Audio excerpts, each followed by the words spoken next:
গল্পটির নাম হলো উর্ভা।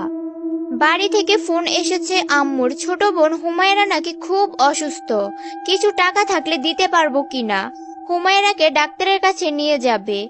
এটা শুনে আমি সাথে সাথে এক বড় ভাইয়ের কাছ থেকে কিছু টাকা ধার করে বাড়িতে পাঠিয়ে দিলাম, আর আমিও বাড়িতে রওনা হলাম। আমার আদরের বোনটা অসুস্থ, আর আমি কি না থেকে পারি ওর পাশে? আম্মু একা বোনের খেয়াল রাখতে পারবে না, কয়েকটা টিউশনি করে নিজের পড়ালেখার খরচ চালাই, আর সামান্য কিছু টাকা আম্মুকে দেই।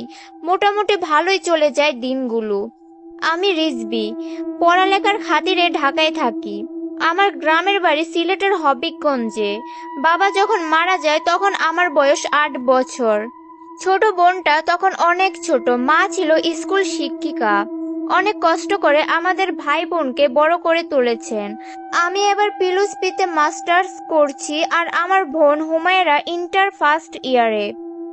একদিন আমার খোকা বড় হবে, লেখাপড়া করে মানুষের মতো মানুষ হবে, বড় চাকরি করবে, আমাদের অভাব অনটন দূর হয়ে যাবে, এটা আমার আম্মুর স্বপ্ন। রাত তখন 9টা বাজে। হবিগঞ্জের বাসে উঠে বসলাম। পুরো বাস কানায় কানায় পরিপূর্ণ।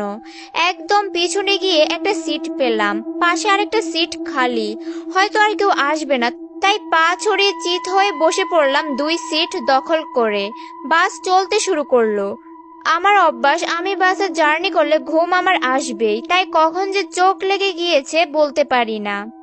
আমি একটা পুরাতন খ্রিস্টানদের কবরস্থানে দাঁড়িয়ে আছি, চারদিকে শুধু খ্রিস্টানদের সেই ধর্মীয় ক্রসগুলো দাঁড়িয়ে আছে।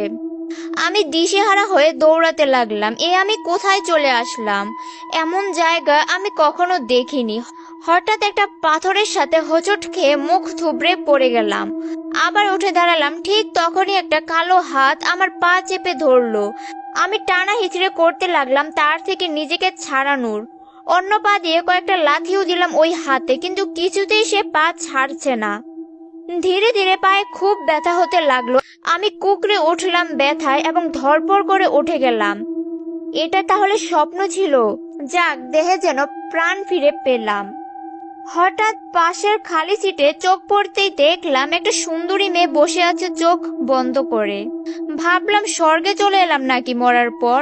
মেয়েটা একদম আকাশ থেকে নেমে আসা হুড়পড়ির মতো দেখতে। মনে হচ্ছে টোকা দিলে রক্ত বের হয়ে যাবে, এত সুন্দর মানুষ হয় নাকি। কিন্তু পরক্ষণে মনে পড়লো সে কখন উঠলো বাসে। বাস তো পথে থামিয়ে যাত্রী ওঠানোর কথা না। তাহলে সে কি পেতনি বা মেয়ে পিশাচ নাকি? চেক করতে হবে। শুনেছি এদের নাকি পা উল্টো থাকে, তাই ধীরে ধীরে